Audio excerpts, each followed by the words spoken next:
অন্নদাস গোস্বামী ঘুম থেকে উঠল আড়মোড়া ভাঙতে ভাঙতে। রাত হয়ে গেছে। কখন ঘুমিয়েছিল মনে নেই। ইস, ঘর বারান্দার কি অবস্থা!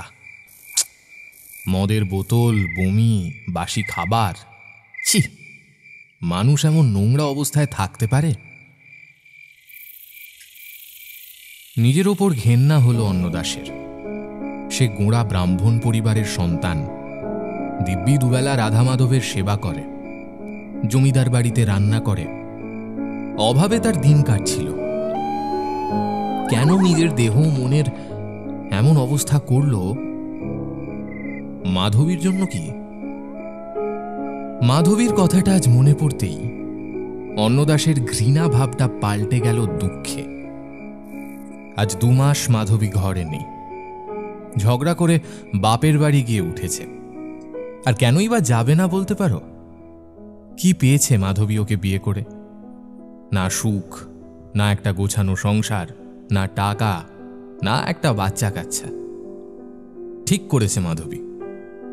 ওর মতো অক্ষম একটা মানুষের সাথে ঘর করা কি চলে? মাধবী বড় বাড়ির মেয়ে। বিয়ের পর থেকে তো কম মানিয়ে নেয়নি। কতদিন আধপেটা খেয়েছে, লোকের নানান কুকথা আকথা শুনেছে। কিন্তু কতদিন মেয়েটা এইভাবে চালাতো? আচ্ছা, মাধবী কি সত্যি অন্নদাসকে কোনোদিন ভালোবেসেছিল? না বোধহয়। কেনই বা বাসবে? ফাঁকা পেটে কি হয় ওসব? এ কি, অন্নদাস কাঁদছে? এতদিন এত কষ্টেও তার চোখ থেকে তো জল পড়েনি।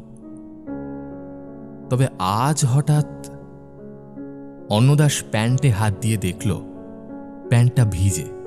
তবে কি ঘুমের মধ্যেই প্যান্টে প্রস্রাব করে ফেলেছে? কি লজ্জা, কি লজ্জা! বিছানা ছেড়ে উঠে পড়ল অন্নদাস। প্যান্ট জামা পাল্টে নিল। না, এই ঘরে আর থাকা যাবে না। টলটলো পায়ে বাড়ির বাইরে বেরোল সে। কালো কুচকুচে অন্ধকার। আলো জ্বালতে হবে। বারান্দায় রাখা লণ্ঠনটা হাতে তুলে নিল। পাশেই দেশলাই আছে। একটা কাঠি নিয়ে দেশলাইয়ের গায়ে ঘষল। কাঠিটা একবার জ্বলেই সঙ্গে সঙ্গে নিভে গেল। তারপর আবার একটা, আরো একটা। কি হলো? দেশলাই জ্বলে না কেন? হাওয়া হচ্ছে? কই না তো। হঠাৎ পাশ থেকে কে যেন একটা ডাকল ওকে। ডাকটা চেনা। ও পাশ ফিরল। এ কি, মাধবী! মাধবী ফিরেছে। কিন্তু এত রাতে? ও কি, মাধবীর গায়ে বিধবার থান? অন্নদাস চমকে উঠল। মাধবী ওর কাছে এলো, দেশলাই দিয়ে জ্বালালো বাতিটা। এ কি, মাধবীর হাতে একবারে কি করে জ্বলে গেল দেশলাইটা? মাধবী ধীরে ধীরে অন্নদাসের কাছে এলো।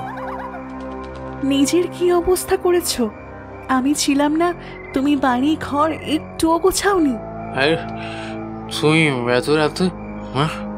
ভালো লাগছিল না তোমাকে ছাড়া, একটুও ভালো লাগছিল না। আর থাকতে পারলাম না। কিন্তু তোমার বাড়ি তো সতল দিঘি, বড়পুর থেকে 8 মাইল। তুমি রাতে গাড়ি পেলে কোথায়? ভালোবাসার টানে মানুষ 7 সমুদ্র 13 নদী পার করে ফেলে, আর আমি এইটুকু আসতে পারবো না? তো তুমি হঠাৎ বিধবার থান? ঘরে চলো বলছি। ও বাবা, ঘরটার কি দশা করে রেখেছো! এখানে থাকতে তুমি? আচ্ছা চলো, বাইরে থেকে না হয় একটু ঘুরে আসি, তোমার ভালো লাগবে। এত রাতে বাইরে কোথায় যাবে? খোলা হাওয়ায় প্রাণ জুড়ে একটু নিঃশ্বাস নেব। আমি এতদিন তোমার থেকে দূরে থেকে একটা কথা বুঝতে পেরেছি জানো, অভাব আমাদের আসল কষ্ট ছিল না। আমরা আসলে বন্দী হয়েছিলাম। দুশ্চিন্তা, বিষণ্ণতায়, দূরত্বে। তাই সুখও আমাদের থেকে দূরে চলে গিয়েছিল, কিন্তু আর নয়। এবার থেকে আমরা স্বাধীন। এসো। অন্নদাসের হাত ধরে মাধবী চলতে লাগলো অন্ধকার পথ ধরে। আশ্চর্য, অন্নদাস যেখানে এক পা দূরের জিনিস ভালো করে দেখতে পাচ্ছে না, সেখানে মাধবী পথ বুঝে চলছে কি করে? ক্রমে ক্রমে খাল পেরোল, বটকৃষ্ণবাবুদের 8 বিঘে জমি পেরোল। দুটো তারা উঠল, কিছু তারা মেঘের অন্তরালে মিলিয়েও গেল। মাধবী এবার থামল। অন্নদাস ঝাপসা চোখে যতটা দেখতে পায় দেখল, তারা দাঁড়িয়ে রয়েছে জমিদার মাঠে, সামনে কাঠ বাংলো। অন্নদাসের নেশাটা এক ঝাপটায় কেটে গেল। ও ভয় পেয়ে বলল, মাধবী, মাধবী, তুমি এখানে নিয়ে এসেছো কেন?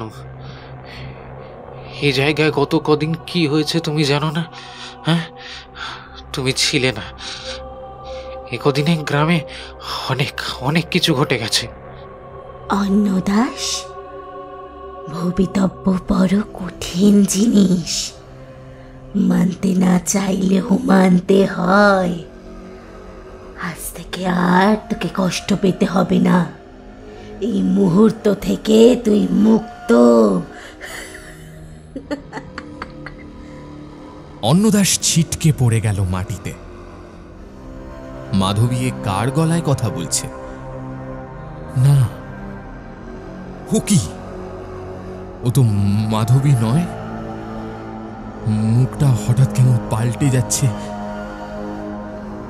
চোখ দুটো ভেতরে ঢুকে যাচ্ছে। ও কি? দাঁতগুলো এক এক করে মাটিতে পড়ে যাচ্ছে। চুল, না না, চুল নেই। মাথার চামড়া পুড়ে যাচ্ছে ধীরে ধীরে। অন্নদাসের হৃদস্পন্দন এক ঝটকায় 1,00,000 গুণ বেড়ে গেল। সে খানিকক্ষণ নীরবে বসে থেকে প্রাণপণে দৌড় মারল মাঠের বিপরীতে। না, বিপরীতে ও দৌড়চ্ছে না, ও এগিয়ে যাচ্ছে ক্রমশ বাংলোটার দিকে। কি মাধবী? না, মাধবীর বেশে সেই মানুষটা গেল কোথায়? থামতে পারছে না অন্নদাস। বিপরীতে ছুটেও বাংলোর দিকে ক্রমশ এগিয়ে যাচ্ছে ও। আর একটু দূরেই সিঁড়ি এলো। এক দৈব বলে ও প্রচণ্ড টানেও ঢুকে গেল বাংলোর ভেতর। হঠাৎ 12-13টা মশাল জ্বলে উঠল বাংলোর বারান্দায়। সেই টানটাও থেমে গেল সঙ্গে সঙ্গে। অন্নদাস কিছুক্ষণ নিঃশ্বাস নিল। ঠিক তখনই ওর পায়ে ঠেকল একটা ভিজে তরল, রক্ত। একটা ধারায় রক্ত ভেসে আসছে সিঁড়ির দিক থেকে। অন্নদাস ধারাটা লক্ষ্য করে এগিয়ে গেল। সিঁড়ির কাছে যেতেই অন্নদাসের সারা শরীর জমে গেল আতঙ্কে। সিঁড়ির বাঁকটায় পড়ে আছে মাধবীর ছিন্ন ভিন্ন রক্তাক্ত মৃতদেহ। তার বুক থেকে নির্গত হচ্ছে রক্তের তীক্ষ্ণ ধারাটা। কিন্তু এটা কি করে সম্ভব? মাধবী তো একটু আগে ওর সঙ্গে মাঠের বাইরে দাঁড়িয়েছিল। এইসব ও ভাবছে, হঠাৎ মশালগুলো পুনরায় নিভে গেল। এবার চারিদিকে শুরু হলো অট্টহাসির শব্দ। সে কি বিকট পৈশাচিক হাসি! একজনের নয়, একসাথে 10-12 জনের। কান ফেটে যাবে মনে হলো ওর। তারপর আবার জ্বলে উঠল আলো। ও দেখল ওর চারিদিকে গোল করে দাঁড়িয়ে আছে মাধবী, বেলো রাখাল, জমিদারের বড় ছেলে ষষ্ঠীচরণ, আরো অনেকে। তাদের মধ্যে কেউ কেউ গ্রামের লোক, আবার কেউ কেউ অন্নদাসের অচেনা। একজন সুন্দরী স্ত্রী ও একটি বাচ্চা মেয়ে 2 পা এগিয়ে এসে বলল, ভবিতব্য বড় কঠিন। তোকে এই কঠিন বাস্তব থেকে মুক্তি দিলাম। তারপর সবাই মিলে হিংস্র মুখে তেড়ে এলো ওর দিকে।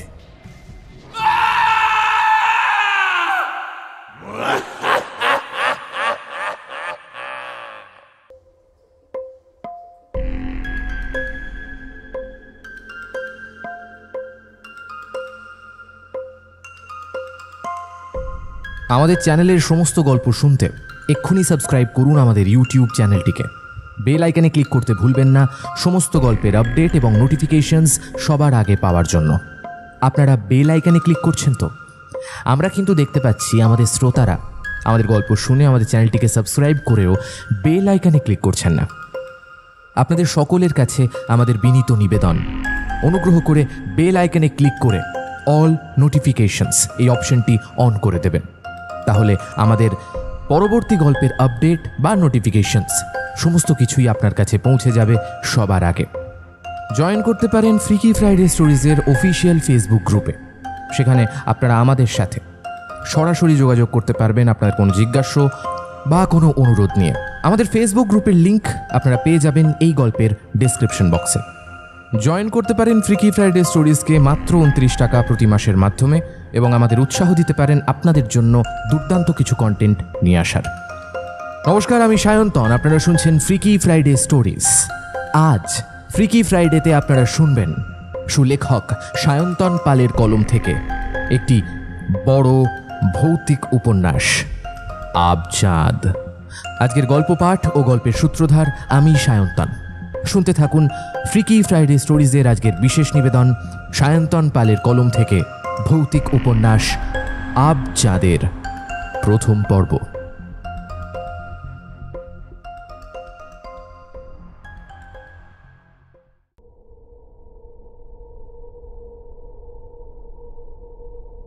মাস 5 আগেও বহরপুর গ্রামখানা নিশ্চিন্তে নিরালায় ঘরকন্যা নিয়ে সুখেই ছিল। বছরে 3 বার মোটা পরিমাণে ফসল হতো। শুকনো পাতলা আলের ওপর দিয়ে গাঁয়ের সুধো পামেলা চণ্ডীরা রই রই করতে করতে দৌড়ে যেত। সংক্রান্তির মেলা বসত হাসিন স্কুলের মাঠটায়। উকিল পক্ষীচরণ ভূঁইয়ার বড় পুকুরে জাল পড়লেই সবাই একটা কি দুটো করে মাছ খেতে পেত। রাধা গোবিন্দ মন্দিরে দুবেলা করে সন্ধ্যা আরতি হতো। প্রতি রাতে বড় খালের পাশে মাতালদের ঠেক বসত। অবধ পাগলা বেলো রাখালের প্রতি মাসে গরু চুরি যেত। মোটের ওপর ব্রহ্মদেবের নিয়মানুসারে ইহলোক সর্বলোক পরলোক সব একতালেই চলছিল। না, পরলোক বোধহয় সুবিধায় ছিল না। তাই মাস 5 আগে জমিদার মাঠের কাঠ বাংলোতে বেলো রাখালের রক্তাক্ত ছিন্ন ভিন্ন মৃতদেহ পাওয়া গেল। বেলো খুন হয়নি। তার মতো ভালো মানুষের ত্রিলোকে কোনো শত্রু আছে এ কথা স্বয়ং আদিদেবও বিশ্বাস করবেন না। তার মৃত্যু রহস্যের সমাধান করতে পুলিশ এলো। তারা জেরার পর জেরা করে হয়রান হয়ে গেল। উপরন্তু তার দিন 20 পরে কাঠবাংলোতে গাঁয়ের এক মাতালকে পড়ে থাকতে দেখা গেল। মাতালটার নাম বোধহয় অন্নদাস গোস্বামী। জমিদারের ঘরে রসুয়ে বামুনের কাজ করত। তার প্রায় মাসখানেক পর জমিদারের বড় ছেলে ষষ্ঠীচরণের লাশ মিলল বাংলো থেকে। তারপর থেকে পরপর প্রায় আরো 7 জন খুন হলো ওই একই জায়গায়। মৃতদেহগুলোর ধরন সব এক। চোখ দুটো কেউ তীক্ষ্ণ নখে যেন উপড়ে নিয়েছে। মৃতদেহগুলোর একটারও দাঁত নেই। বুকের নিচ থেকে পেট পর্যন্ত মাংস গলে গেছে। খুনগুলোর আরও একটা মিল ছিল।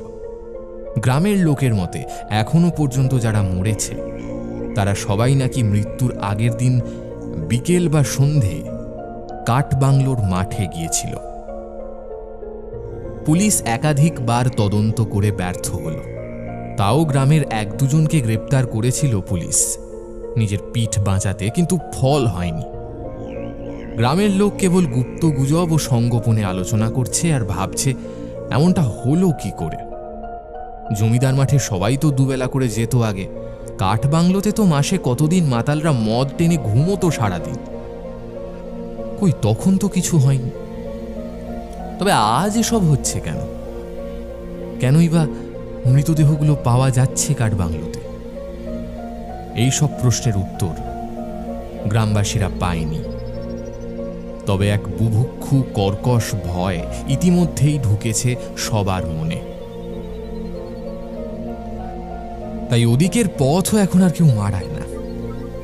এই কদিনে গ্রামের শান্তিও বিঘ্নিত হয়েছে ততোধিক। আজ সকালে ঠিক তেমনই একটা ঘটনা ঘটে গেল। জমিদারের ছোট ছেলে নৃপেন আজ সকাল থেকেই বেপাত্তা। বেলা 10টা নাগাদ তারও মৃতদেহ পাওয়া গেল কাঠবাংলোতে। তার দেহের ধরনও আর সবার মতো। চোখ দুটো নেই, মুখে দাঁত নেই, বুকের নিচ থেকে পেট পর্যন্ত মাংস গলে গেছে। আরও আশ্চর্যের বিষয়, সেও কাল বিকেলে ঘুড়ি ওড়াতে এসেছিল এই মাঠে। 1 ঘন্টা পর পুলিশ এলো, মৃতদেহ পরীক্ষা করল। তারপর অন্তিম যাত্রার প্রস্তুতির জন্য মৃতদেহ নিয়ে আসা হলো বাড়িতে। জমিদারের স্ত্রী বনলতা ছেলের মৃতদেহের ওপর ঝাঁপিয়ে পড়ল। ও বাপ, চোখ খুল বাপ, কি হয়েছে তোর? ও বাপ, কথা কইছিস না কেন? ও গো, ওর মুখ অমন ঢাকা কেন?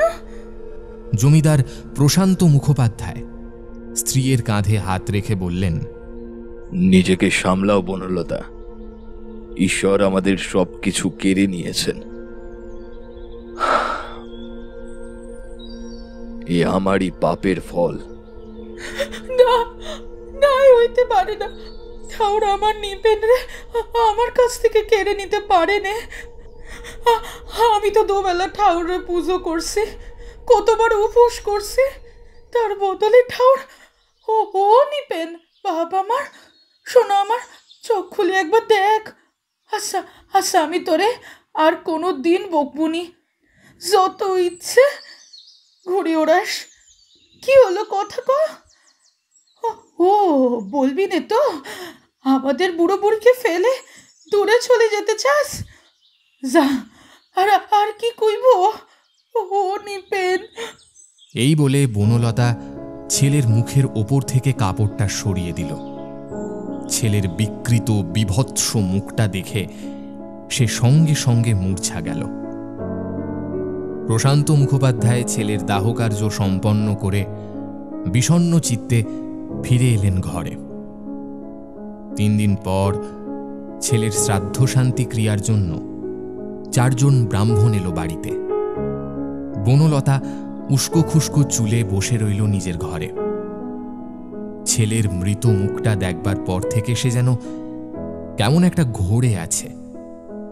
উঠছে, হাঁটছে, চলছে, সবই করছে কেমন একটা যান্ত্রিক ভাবে, যেন সে নিজের আত্মাটাকে ছুটি দিয়েছে। শ্রাদ্ধ শান্তির কাজ শেষ হলে প্রশান্ত মুখোপাধ্যায় এসে বসলেন স্ত্রীর পাশে। তার মাথায় হাত বুলিয়ে বললেন, যা হয়েছে তা ভবিতব্য, আমাদের মেনে নিতেই হবে। এরমটা আর থেকো না। খাওয়া দাওয়া ঠিকঠাক করছো না, পথ্য খাচ্ছ না। আচ্ছা, একটা কথা কি ভেবে দেখেছো, তুমি ছাড়া আমার কে আছে এই পৃথিবীতে? এখন তুমি যদি তোমার পা ধরছে, ছেলেটারে আমার কাছে আনি দাও। আমার ওই 7 রাজার 1 মানিক, নইলে আমি সত্যি মরে যাব। ছেলেটারে সেদিন রাত্রিরে কত বকেছিল, আগে যদি জানতাম। ছেলেটা তো মার উপরই রাগ করে চলে গেল, আমি যদি মরি। প্রশান্ত মুখোপাধ্যায় বিরক্ত মুখে উঠে ঘর থেকে বেরিয়ে গেলেন। স্বভাবত সহস্র দুপুরে ঘুমোয় না, কিন্তু আজ টেবিলে বসে বসে হঠাৎ সে ঘুমিয়ে পড়ল। ঘুম যখন ভাঙল তখন বুঝতে পারল খুব জোরে শাঁ শাঁ করে হাওয়া বইছে। সহস্রর লম্বা লম্বা চুলগুলো হাওয়ায় উড়ছে। বিরক্ত হয়ে টেবিলের দিকে হাত বাড়ায় সহস্র, কিন্তু টেবিল কোথায়? হাতে ঠেকছে শুকনো কিছু ঘাস। ঘাস ঘাস এলো কি করে? অবাক হয়ে চোখ খোলে সহস্র। বুকটা ছ্যাঁত করে ওঠে। ওর দিব্যি মনে আছে টেবিলের সামনে বসে বসে ঘুমিয়ে পড়েছিল, কিন্তু টেবিল কোথায়? টেবিল ছাই, সহস্রর ঘরটাই বা কোথায়? এমজি রোড, বড় বাজার, দোতলা বাড়ি এসব কোথায় গেল? সামনে তো বড় একটা মাঠ। মাঠের ওপারে আবার কাঠের একটা বাড়ি, চারিদিকে কোনো লোক নেই। জায়গাটা কোথায়? সহস্র এখানে এলোই বা কেমন করে? সহস্রর বুকটা আবার মোচড় মারল। মাঠের মধ্যেও শুয়ে আছে, ওর হাত পা বাঁধা। না, সামান্য কোনো দড়ি বা সুতো দিয়ে নয়, চুল দিয়ে, একরাশ পাকা চুল। সহস্রর নিঃশ্বাসের গতিবেগ দ্বিগুণ হল। ভয় এখন হচ্ছে না, যেটা হচ্ছে সেটা কৌতূহল। প্রাণপণে রুক্মিণীকে ডাকবার চেষ্টা করল, কিন্তু গলা দিয়ে আওয়াজ বেরোচ্ছে না কেন? সংসারে স্বামী সন্তানহীন বিধবা যতটা অসহায়, তেমনভাবেই অসহায় হয়ে পড়ে রইল সহস্র। হাওয়ার গতিবেগ ক্রমশ বৃদ্ধি পেতে লাগল। সে কি ঠান্ডা হাওয়া! আর ঘণ্টাখানেক থাকলে নির্ঘাত জমে পুতুল হয়ে যাবে বলে সহস্রর মনে হল। এক এক মিনিট করে দুর্বার সময় পেরিয়ে যেতে লাগল। এক সময় একটা বাচ্চা মেয়ে মাঠের পশ্চিম কোণ থেকে ছুটে এসে দাঁড়ালো সহস্রর সামনে। বছর 5 মেয়ে, মুখখানা কেমন রাঙা টুকটুকে, ঠিক যেন প্রতিমাকে কাঁচা হলুদে স্নান করানো হয়েছে। মেয়েটার হাতে একটা ডল পুতুল আছে। মেয়েটা প্রথমে সহস্রর দিকে ফ্যাল ফ্যাল করে চেয়ে রইল, তারপর অবাক কণ্ঠে বলল, কে মা তুমি? একা এই মাঠে কি করছো? আমি তো এখানে রোজ আসি, আমার বাবা মা এখানেই থাকে। ওই কাঠের বাড়িটায়? না তো, ওই তো তুমি যেখানে শুয়ে আছো সেখানে। সহস্র মেয়েটার উত্তরে অবাক হয়ে গেল। মানে কি? এই নির্জন প্রান্তরে সহস্র এতক্ষণ মানুষের অস্তিত্বই পায়নি, আর এ বলে কিনা ওর বাবা মা এখানে আছে। সহস্র পুনরায় জিজ্ঞাসা করল, তুমি কি পথ হারিয়েছো? তোমার বাবা মা নিশ্চয়ই খুঁজছেন তোমায়। না গো না, বলছি তো আমি এখানেই থাকি। আর বাবা মা আমাকে খুঁজবে কি করে? ওরা তো অনেকদিন আগেই মরে গেছে। মরে গেছে? কিন্তু তুমি যে বললে তারা এখানেই থাকে। থাকে তো, আসলে। মেয়েটার কথা শেষ হলো না, তার আগেই কোথাও গুলি ছোঁড়ার শব্দ হলো। মেয়েটার হাত থেকে পুতুলটা ভয়ে পড়ে গেল। মেয়েটা উদ্বিগ্ন কণ্ঠে বলল, ওরে বাবা, ওরে বাবা, আমি পালাই, তোমার খুব বিপদ গো, খুব বিপদ। মানে কি হয়েছে? তুমি এমন ভয় পাচ্ছ কেন মা? আচ্ছা আচ্ছা, তোমার নাম কি বলো?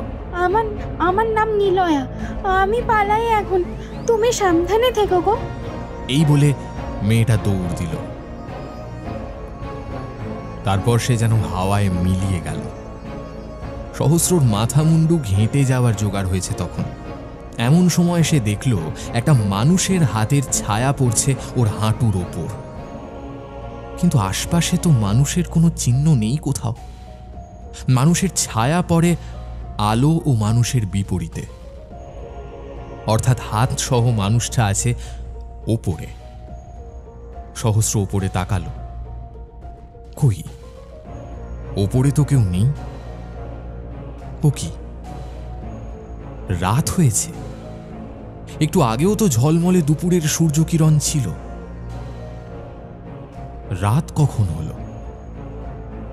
এমন আচম্বিতে রাত কি হয়?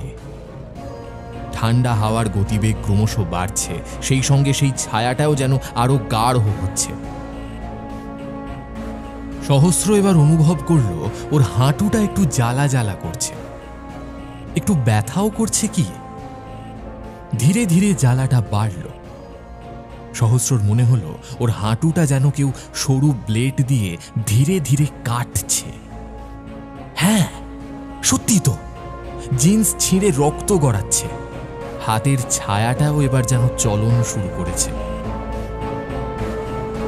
মিনিট 10 জ্বালাটা এত বেড়ে উঠল যে সহস্র চিৎকার করতে আরম্ভ করল। ওর মনে হলো কোনো হিংস্র জানোয়ার যেন ওর পাটাকে খুব তৃপ্তিতে পেট ভরে খাচ্ছে, হাড় চিবোচ্ছে মরাত মরাত শব্দ করে।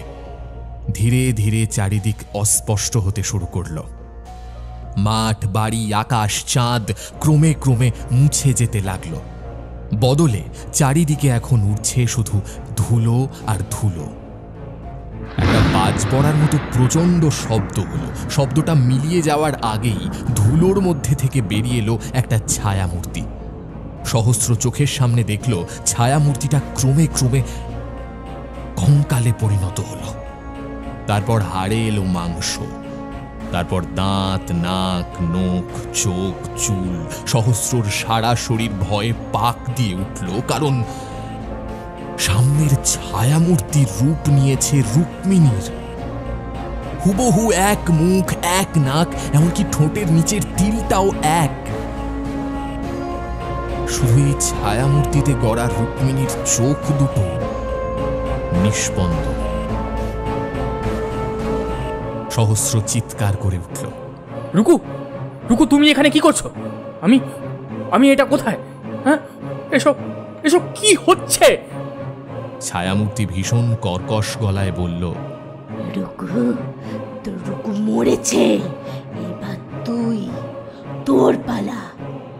মুরগির খুব তেজ, আমার স্বামীকে নিল, বেশিটাকে মেরেছি। এবার তুই মরলে পাড়া জুড়াবে। আয় আয়। ছায়ামূর্তি এগিয়ে আসতে লাগলো। সহস্র আতঙ্কে, উত্তেজনায় তখন পাথর হয়ে গেছে। করণীয় সম্পর্কে তখন আর ওর হুঁশ নেই। ছায়ামূর্তি পুনরায় বলে উঠল, ও তো তোদের জন্যই সব করেছিল, তোরাও কি বুঝলি নি?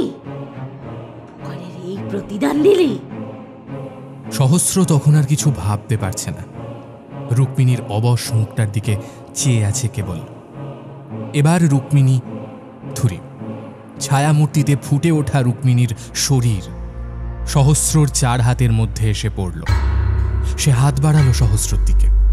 ঠিক তখনই সহস্র শুনতে পেল কিছু কথা।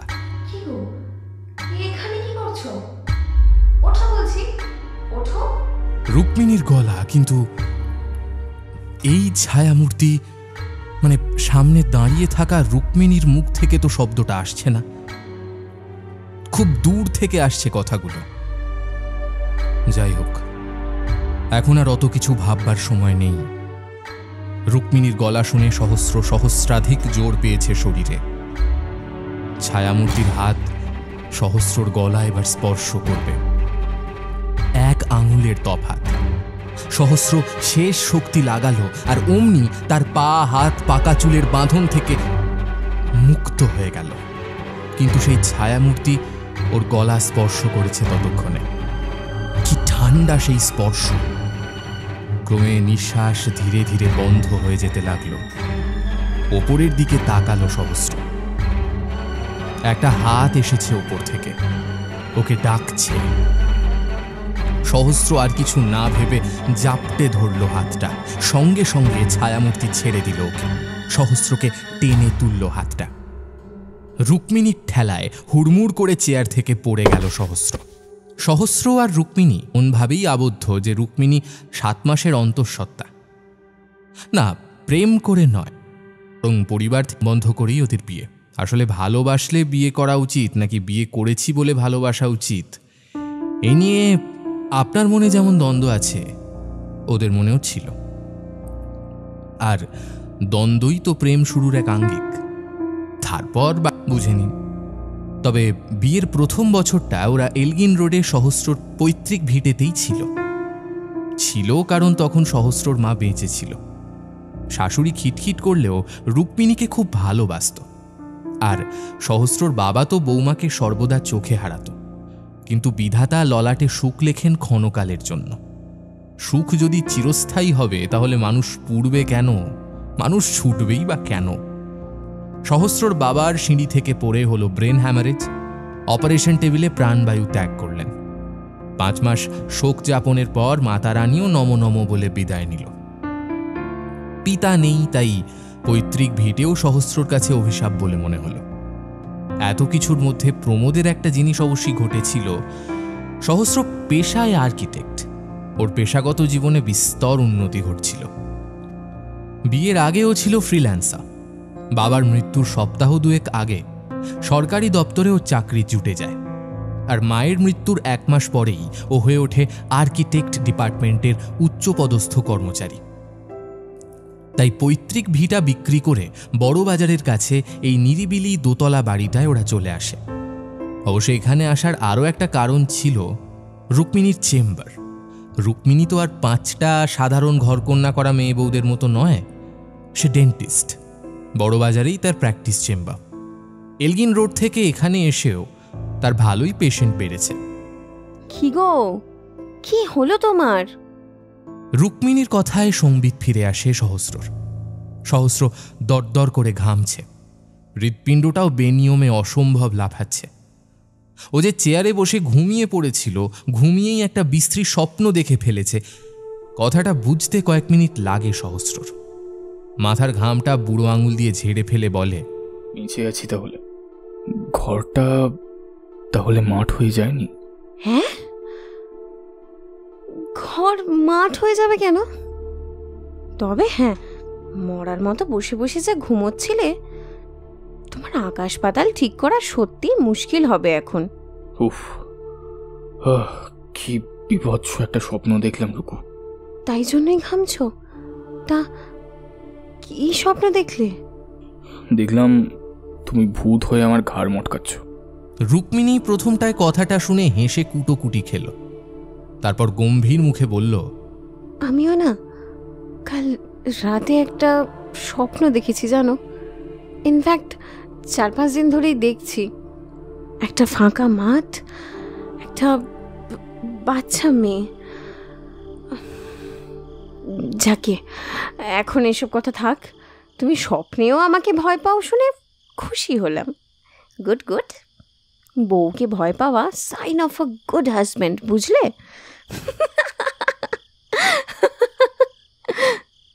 রুক্মিণী আবার অট্টহাসিতে ফেটে পড়ে। মুখে হাসে বটে, কিন্তু এই দুঃস্বপ্ন জিনিসটা তাকেও যে কিছুদিন ধরে তাড়া করে বেড়াচ্ছে, কথাটা ভাবলেই তার একটু ভয় হয়। হাসিটা ক্ষীণ করে সে বলে, নিচে রবীন্দ্রবাবু আর একজন পুলিশ এসেছেন, বসে আছেন তোমার জন্য, সেজন্যই ডাকতে এসেছিলাম। পুলিশ হঠাৎ?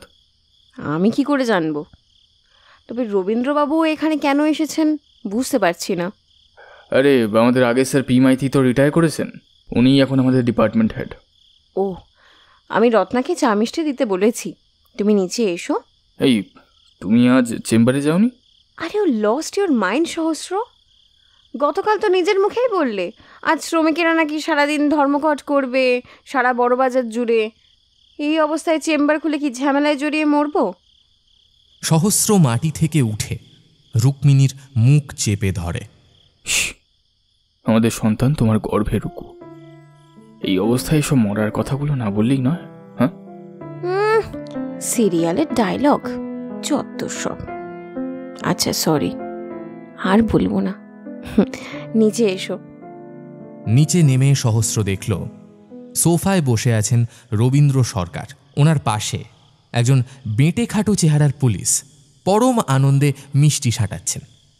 রবীন্দ্রবাবু উঠে বললেন, আসুন আসুন মিস্টার সহস্র, কখন থেকে আপনার অপেক্ষা করছি। একটু ঘুমিয়ে পড়েছিলাম, বসুন বসুন। সোফায় নিজেকে মার্জিত করে রবীন্দ্রবাবু বললেন, আর ছুটির দিনে বিরক্ত করবার জন্য ক্ষমা চাইছি। না না স্যার, ইটস ওকে, বলুন। একটা নতুন কন্ট্রাক্ট এসেছে সহস্র। বহরপুর নামে একটা গ্রামে সরকারের 3 বিঘে জায়গা আছে। এককালে সেখানে এক ব্রিটিশ অফিসার একটা বাংলো বাড়ি বানিয়েছিল। সে ব্রিটিশ অফিসার মারা গেলে জায়গাটা চলে যায় সরকারের খাতায়। তবে সেখানকার জমিদার বংশ পরম্পরায় জায়গাটাকে নিজের বলে দাবি করে এসেছে। তাই গ্রামের মধ্যে জায়গাটা জমিদার মাঠ নামে খ্যাত, যদিও লিগালি সেখানে জমিদারের কোনো রাইট নেই। আর সেই মাঠে পুরোটাই মাঠ কথাটা শুনে সহস্রর বুকটা হঠাৎ কেঁপে ওঠে। মনে পড়ে যায় একটু আগের স্বপ্নটা। সে শুয়ে আছে একটা মাঠে। সহস্র ঢোক গিলে বলে, মাঠের শেষ প্রান্তে কি ওই বাড়িটা? হ্যাঁ। বাড়িটা কি কাঠের তৈরি, বাদামি রঙের? বাড়ির পাশে একটা পুরনো বট গাছ আছে, তাই তো? হ্যাঁ। আপনি কি আগে ওখানে গেছেন? না স্যার। তাহলে এত কিছু জানলেন কি করে? সহস্র কি করে বলবে এই রকম একটা মাঠ, একটা বাড়ি, একটা গাছ সে একটু আগেই স্বপ্নে দেখেছে। পাকা চুল দিয়ে তার হাত পা বাঁধা সেই ছোট্ট মেয়েটা, তার হাঁটুর কাছে হাতের ছায়া, রুক্মিণীর নৃশংস মূর্তি, অবয়ব। উফ, সেটা ভাবলেই পেটটা কেমন করে উঠছে, কিন্তু এরা কেউ বিশ্বাস করবে না সেসব। তাই সহস্র কথাটা গিলে নিল, বলল, আন্দাজ। আচ্ছা, আপনি তারপর বলুন যেটা বলতে যাচ্ছিলেন। হ্যাঁ, তো সেই বাড়িতেই কিছুদিন ধরে কতগুলো আশ্চর্য ঘটনা ঘটছে। মানে ধরুন, কেউ বিকেলবেলা বা সন্ধেবেলা সেখানে গেল, পরের দিন অদ্ভুতভাবে তার ছিন্ন ভিন্ন মৃতদেহ উদ্ধার হচ্ছে বাংলোর ভেতর থেকে। পুলিশ তদন্ত করে হয়রান। তাই সরকার সিদ্ধান্ত নিয়েছে পুলিশের নজরদারির আন্ডারে সেই বাংলো ভেঙে সেখানে একটা হাসপাতাল তৈরি হবে। হাসপাতাল তৈরির দায়িত্ব এসেছে আমাদের ডিপার্টমেন্টে। আমি চাই আপনি সেই হাসপাতালের আউটলুকের ডিজাইনটা তৈরি করুন সহস্র।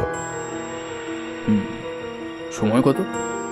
সরকার নির্ধারিত সময় 1 বছর, তবে তোমার সময় কিন্তু 15 দিন। হয়ে যাবে। আচ্ছা, এখন ওই গ্রামের জমিদার বংশের কেউ আছে? এবার পুলিশ অফিসার মিষ্টি শেষ করে তার মুখ খুললেন। আছে তো, প্রশান্ত মুখোপাধ্যায়। উনি তো এখন বহরপুরের জমিদার। তা সরকারের এই প্রকল্পে উনি কিছু বলছেন না? না মানে স্যার তো বললেন জায়গাটা নাকি জমিদাররা দখল করে রেখেছিল বেশ কিছু সময়, তাই বললাম আর কি। আসলে সহস্রবাবু, জমিদারের 2 ছেলেও ওই বাংলোতে মরেছে জানেন। তাই সত্যি বলতে প্রশান্ত মুখোপাধ্যায় নিজেও এখন চান ওই অভিশপ্ত বাংলো না থাকুক। আচ্ছা ঠিক আছে স্যার, আমি যত তাড়াতাড়ি সম্ভব বহরপুর রওনা দিচ্ছি। জায়গাটা ভালো করে না দেখলে তোর ডিজাইন বানানো যাবে না। ওকে, বেস্ট অফ লাক। আজ উঠি। আর চারিদিকে যা ঝামেলা চলছে, ধর্মঘটের জন্য ভালোই ভালোই বাড়ি ফিরতে পারলে বাঁচি। ভাগ্যি সেই ফণি মুখুজ্জের সাথে রাস্তায় দেখা হয়ে গেছিল, না হলে তো একা একা এতটা আসতেই পারতাম না। সহস্র এতক্ষণে পুলিশ অফিসারের নাম জানতে পারল, ফণি মুখুজ্জে। 10 দিন পরের কথা। বিছানায় শুয়ে শুয়ে ওপরের সমান্তরাল বেগে ঘুরতে থাকা পাখাটাকে অপলক দৃষ্টিতে দেখছিল রুক্মিণী। অপরদিকে সহস্র ওপাশ ফিরে শুয়ে ফোঁস ফোঁস করে এক নাগাড়ে নাক ডেকেই চলেছে। বহরপুরে আসবার পর থেকে আজ 7 দিন ওর চোখে ঘুম নেই। চোখ বুঝলেই ওর মনে হয় ওর পাশে যেন কারা অবিরাম ঘুরে চলেছে, ওকে দেখছে, দেখে নিজেদের মধ্যে যেন বাক্য বিনিময় করছে।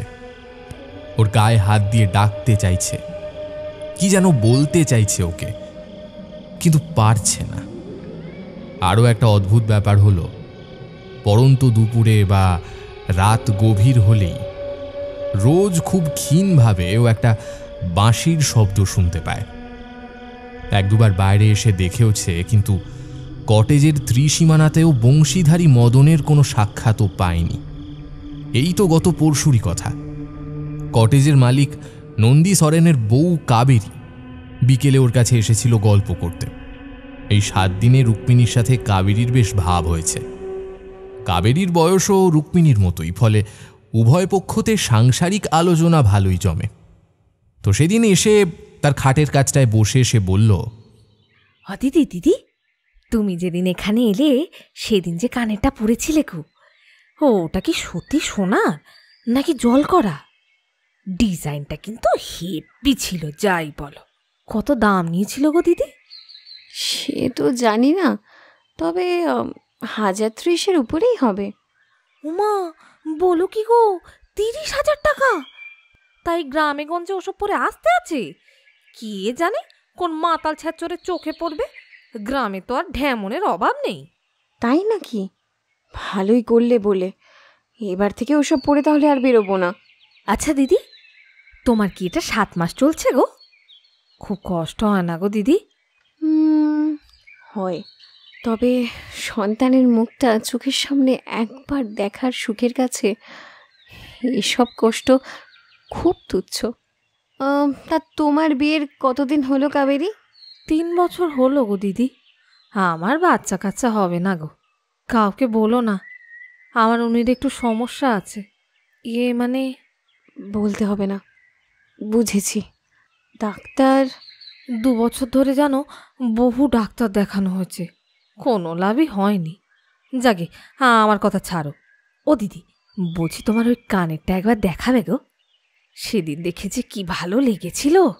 দাঁড়াও।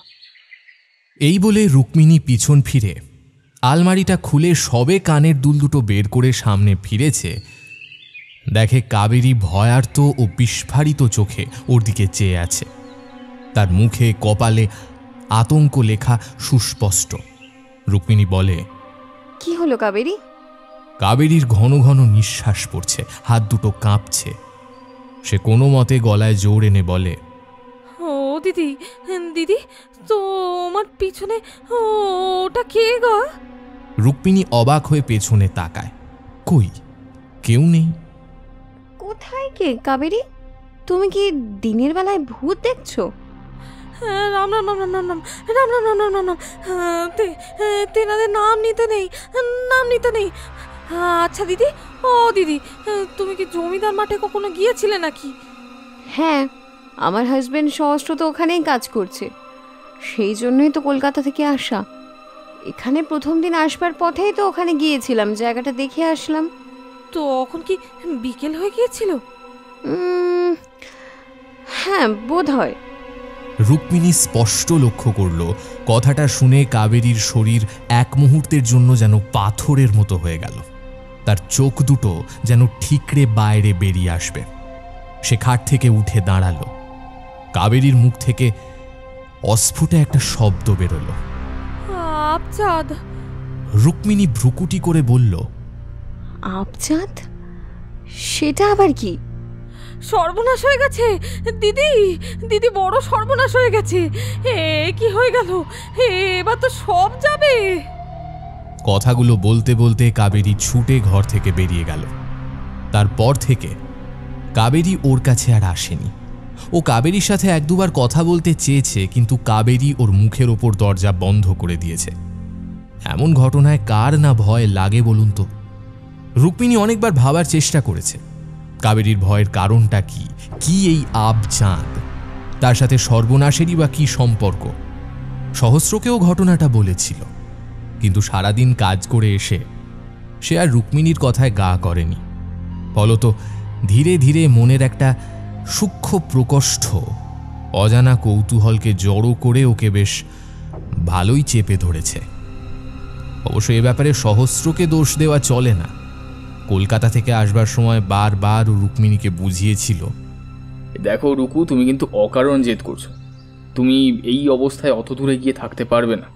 নতুন জায়গা, সেখানকার আবহাওয়া কেমন হবে আমরা জানি না, সেখানকার ব্যবস্থাপনা, লোকজন, এসবের ব্যাপারে আমরা কিচ্ছু জানি না।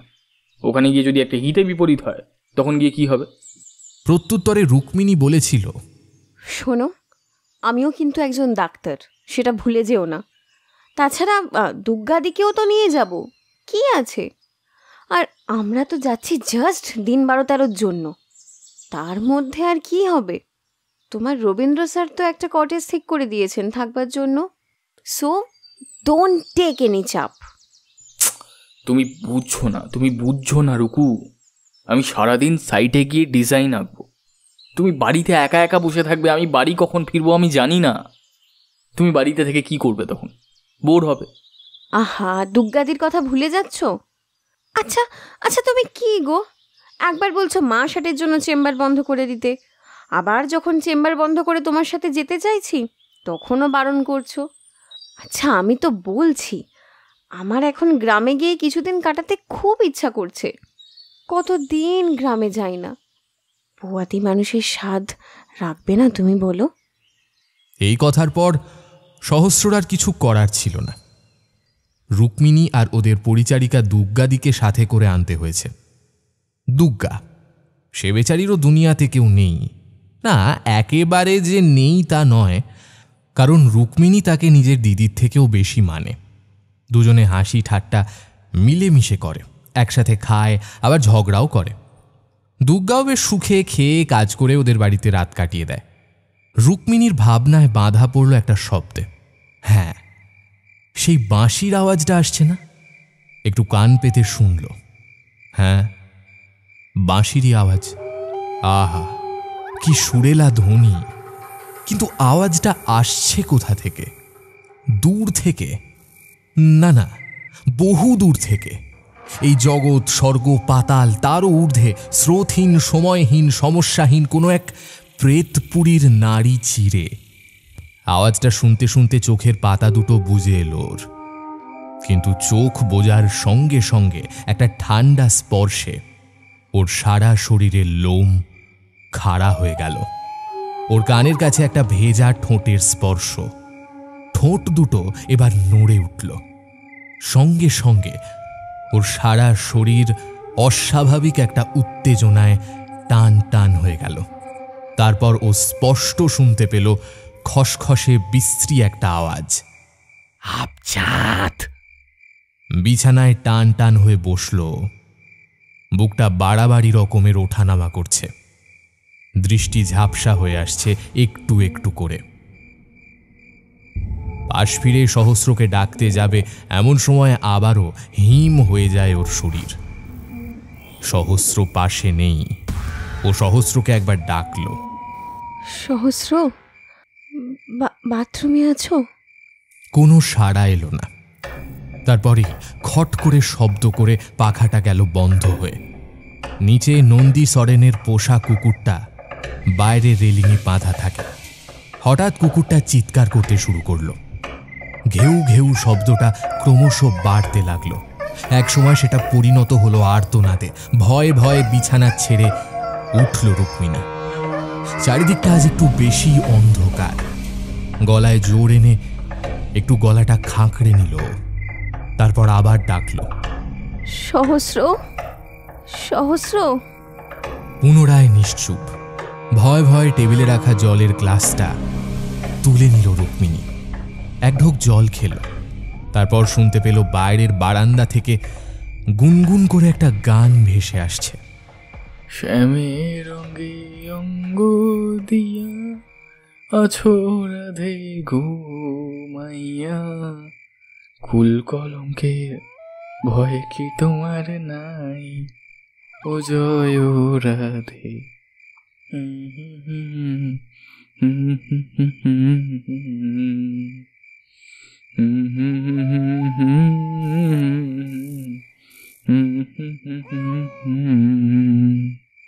সহস্রর গলা। হ্যাঁ, সহস্ররই গলা। কিন্তু এত রাতে সে বারান্দায় গিয়ে গান করছে কেন? রুক্মিণী দরজা খুলে বারান্দায় গেল। সহস্র অলস শরীরে রেলিংয়ে দুহাত ভাঁজ করে রেখে বাইরের দিকে তাকিয়ে আছে। রুক্মিণী ঝাঁঝিয়ে ওঠে। এত রাত্রে বাইরে দাঁড়িয়ে গান করছো? ওদিকে ভয়ে আমার বুক শুকিয়ে গিয়েছিল। মাথাটা কি খারাপ হয়েছে? এই ঘরে গরম লাগছিল। তাছাড়া বেশ কিছুদিন ধরে একটা বাঁশির আওয়াজ শুনতে পাচ্ছি। কোত্থেকে শব্দটা আসে তাই ভাবছিলাম। তুমি ওটা শুনেছ? আমি তো ভাবলাম আমার মনের ভুল। হ্যাঁ, ভুল নয়, সত্যি সত্যিই বাঁশির আওয়াজ। সুরটা বেশ ভালো। তবে এত রাতে কে বাঁশি বাজাচ্ছে তাই ভাবছি। তবে তাও আবার রোজ, প্রতি রাতে। এই এসো তো, বাইরে গিয়ে একবার দেখি ব্যাপারটা কি। বাইরে? হ্যাঁ, তো রাত্রে? না বাবা, দরকার নেই। নতুন এলাকা, লোকজন কেমন কি আমরা জানি না। কোথা থেকে কোন বিপদ হয় কে জানে।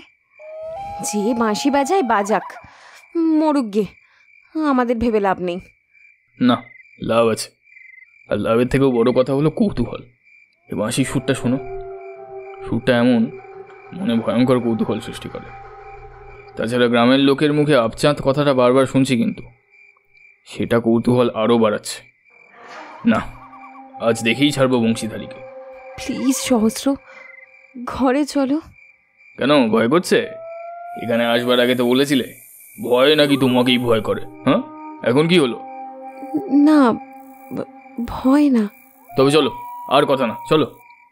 সহস্র রুক্মিণীর হাত ধরে তাকে নিচে নামায়।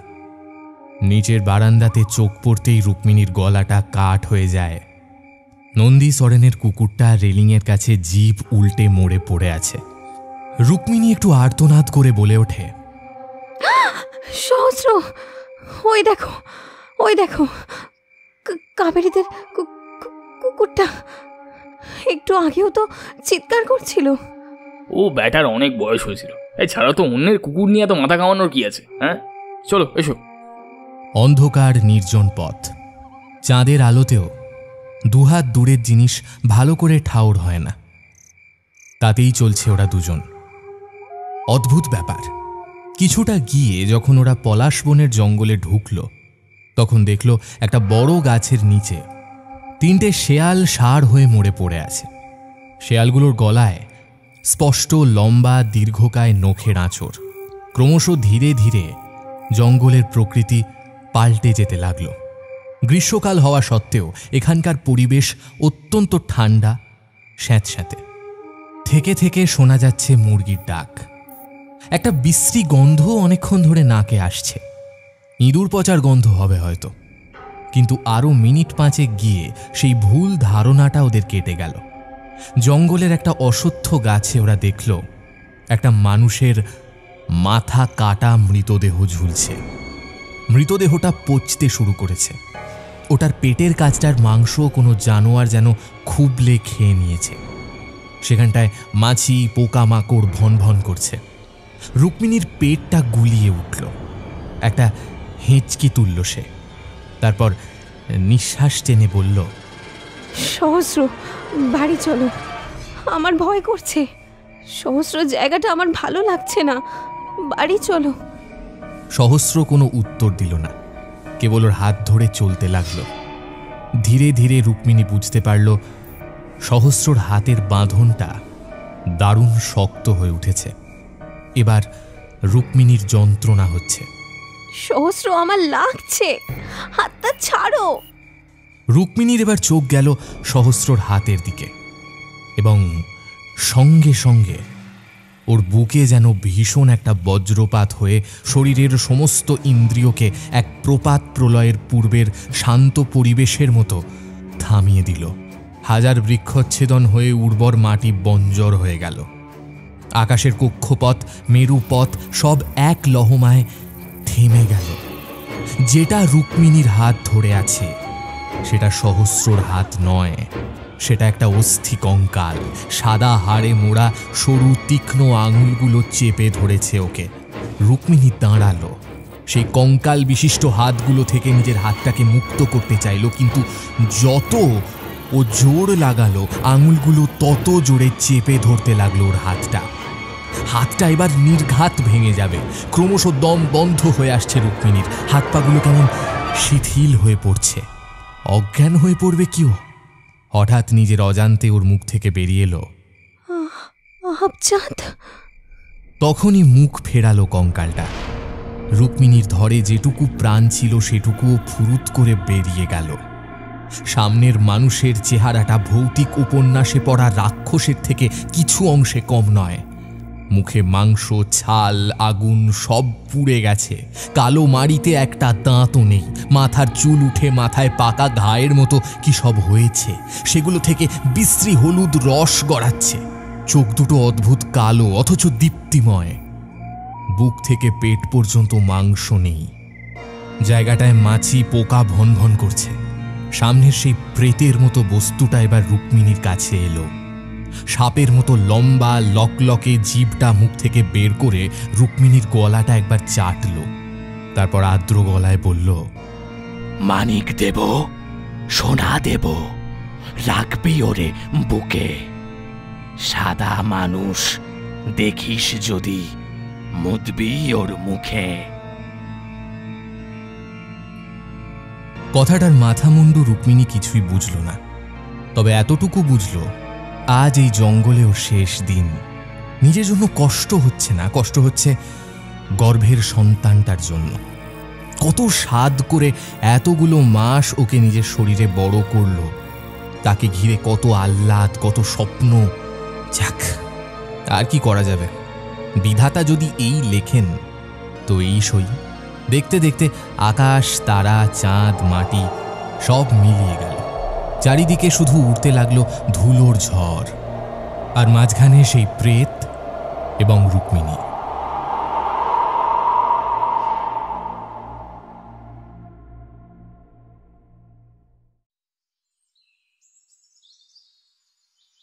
ভাগ্যিস আমি কাল দেখেছিলাম, না হলে কি বিপদটা হতো বলুন তো। অসংখ্য ধন্যবাদ জমিদার বাবু। আপনার জন্য রুকু, আমার ভাবি সন্তান, আমরা 3 জন বেঁচে গেলাম। আপনার ঋণ আমি জীবনেও ভুলব না। আরে ঠিক আছে ঠিক আছে, এই গ্রাম তো আমারই। এখানকার মানুষ, অতিথি, আত্মীয় সবাইকে রক্ষা করা তো আমার কর্তব্য। তবে এত রাতে আপনার স্ত্রী ওই কাঠ বাংলোতে কেন গিয়েছিল বলুন তো? আমি জানি না, রাতে তো আমার পাশেই ঘুমিয়েছিল। তারপর খাটে শোয়া রুক্মিণীকে যে ডাক্তার দেখছিলেন তিনি সোৎসাহে বলে উঠলেন, এই তো জ্ঞান ফিরেছে, ব্যাস আর চিন্তা নেই। রুক্মিণীর জ্ঞান ফিরতেই ও দেখল ওর পাশে একজন অচেনা লোক বসে আছে। তার গলায় স্টেথোস্কোপ ঝোলানো। সামনে দাঁড়িয়ে সহস্র আর গ্রামের জমিদার প্রশান্ত মুখোপাধ্যায়। ঘরের কোণে ভয়ার্ত মুখে দাঁড়িয়ে নন্দী সোরেন ও কাবেরী। দরজার কাছে দাঁড়িয়ে গ্রামের 2 জন লোক। সবার মুখে আতঙ্ক, চোখে কৌতূহল। জমিদার এগিয়ে এসে জিজ্ঞেস করলেন, এখন কেমন লাগছে মা? রুক্মিণীর সম্পূর্ণ সম্বিত ফিরতে কিছুটা সময় লাগল। গতকাল রাতের ঘটনাটা মনে পড়তেই সে আঁতকে উঠে পড়ল। ডাক্তার বললেন, আহা, এখন উঠো না, তোমার বেড রেস্ট দরকার। মিস্টার সহস্র, আপনি কিছু বলুন। সহস্র কাছে এসে রুক্মিণীর মাথায় হাত বুলিয়ে দিতে দিতে বলল, শুয়ে পড়ো। কাল রাতে তুমি বাথরুমে গিয়ে অজ্ঞান হয়ে গিয়েছিলে, তাই ডাক্তারবাবু এসেছিলেন। তুমি শুয়ে পড়ো। ও স্বপ্ন দেখেছে তাহলে? কিন্তু স্বপ্ন এত স্পষ্ট হয় কি করে? হ্যাঁ, এখনো দগদগে ঘায়ের মতো মনে আছে কাল রাতের সেই জঙ্গল, সেই কঙ্কালের হাত, সেই বিভৎস চেহারার লোক, কাবেরীদের মরা কুকুরটা। সবই কি স্বপ্ন? না, আর ভাবতে পারছে না রুক্মিণী। শরীরটা বড় দুর্বল লাগছে, তাই ও শুয়ে পড়ল। কিছু কথাবার্তা বলে ডাক্তারবাবু, জমিদার সহ বাকি সবাই ঘর ছেড়ে চলে গেল। এতদিন পর এক বিশাল শান্তির ঘুম হয়েছে। রুক্মিণী যখন ওঠে তখন বিকেল পেরিয়ে রাত হয়েছে। চোখ খুলে দেখতে পায় বিছানায় তার পাশে কাবেরী বসে আছে। সহস্র রান্না করছে। অনেকদিন বাদে আজ গ্রামের এই শান্ত, নিরীহ, নিরিবিলি পরিবেশটা তার বেশ ভালো লাগছে। অবিশ্রান্ত ঝিরঝির ঐকতান, পেয়ারা, আম, জাম, নিম ডাল ছুঁয়ে আসা বিধৌত হাওয়া, থেকে থেকে মাটির ভেজা গন্ধ, সহস্রর কাঁচা হাতের রান্নার গন্ধ, এসবই তার মনে ক্ষীণ অথচ স্বচ্ছ পুলক জাগিয়ে দিচ্ছে। কাবেরী মৃদু কণ্ঠে জিজ্ঞাসা করে, দিদি, দিদি, এখন কেমন লাগছে? ভালো। তুমি কেমন আছো কাবেরী? কতদিন তো আমার সাথে কথাই বলো না। ওই চলে যাচ্ছে। দাদা তোমার জন্য রান্না করছেন, উনি এলে চলে যাব। কেন কাবেরী, একটু বসো না, 2 কথা বলি তোমার সাথে। এই জায়গায় এসে থেকে তোমাদের সাথেই তো একটু আলাপ যা। ডাক্তার বেশি কথা বলতে বারণ করেছেন, শুধু বেড রেস্ট। কাবেরী, আমি ডেন্টিস্ট। শরীরের ভালো কিসে হবে তা আমিও বুঝি। এমন সময় সহস্র রান্নাঘর থেকে খুন্তি হাতে এসে বলল, এই তো উঠে পড়েছ? আমার ওইদিকে রান্নাও শেষ। জিরে বেটে বাটা মাছ আর পালং শাক দিয়ে ঝোল করছি। তোমার মুখে ভালো লাগবে, দেখো। কাঁচা লঙ্কা দিয়েছো? 2টো। তারপর সহস্র কাবেরীর দিকে ফিরে বলল, আচ্ছা কাবেরী, আপনার স্বামীকে বলবেন আমি একটা কুকুরের সন্ধান পেয়েছি, ছোট 1 মাসের বাচ্চা। তবে সেটাকে কলকাতা থেকে নিয়ে আসতে হবে। আগের কুকুরটা যেভাবে মারা গেল। আচ্ছা, ওর কি বয়স হয়েছিল নাকি খুব? না গো দাদা, মাত্র 1.5 বছর হয়েছিল। যখন ওর 3 মাস বয়স তখন বাপের বাড়ি থেকে শান্টুকে নিয়ে আসি। কাল সন্ধে পর্যন্ত ঠিক ছিল। মাঝরাতে বেচারা খুব চিৎকার করছিল। মাঝে মধ্যেই ও এমন চিৎকার করতো। বারান্দায় থাকে কি না, অন্য কোনো জন্তু জানোয়ার দেখলেই জোরে জোরে চিৎকার করতো। তাই আমি কাল ভেবেছিলাম সেরকমই ও কিছু দেখেছে। কিন্তু আজ সকালে উঠে দেখি জিভ উল্টে মরে পড়ে আছে। কাবেরীর চোখ ভিজে ওঠে।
এতক্ষণ আপনারা শুনছিলেন আবচাঁদ উপন্যাসের প্রথম পর্ব।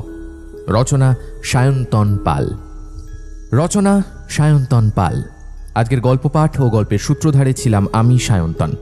অন্যান্য চরিত্রে আমার সাথে ছিল সৃজিতা, নীল, তৃষা, সৃষ্টি, সৌরভ, ঐন্দ্রিলা, আর্য, তানিশা, প্রদীপ্ত, রুবিনা, দিব্যেন্দু, ঋদ্ধি এবং শঙ্খ। এই গল্পের নাট্যরূপ নির্মাণে ছিল উমা, শব্দ সংযোজনে ছিল রণজয় ও পিয়ালি। এই গল্পের আবহ সঙ্গীত ও স্পেশাল এফেক্টসে ছিল শঙ্খ। প্রথম পর্বের প্রচ্ছদ নির্মাণে ছিল শুভদীপ বন্দ্যোপাধ্যায়। কেমন লাগলো আজকের উপস্থাপনা? যদি আজকের গল্পটি আপনাদের ভালো লেগে থাকে অবশ্যই ভিডিওটিকে একটি লাইক করে দেবেন, চ্যানেলটা সাবস্ক্রাইব করতে ভুলবেন না, বেল আইকনে ক্লিক করে দেবেন সমস্ত গল্পের আপডেট এবং নোটিফিকেশনস সবার আগে পাওয়ার জন্য। আপনাদের সকলের সাথে আবার দেখা হবে আগামী পর্বে। সবাই ভালো থাকবেন, সুস্থ থাকবেন। নমস্কার, শুভরাত্রি।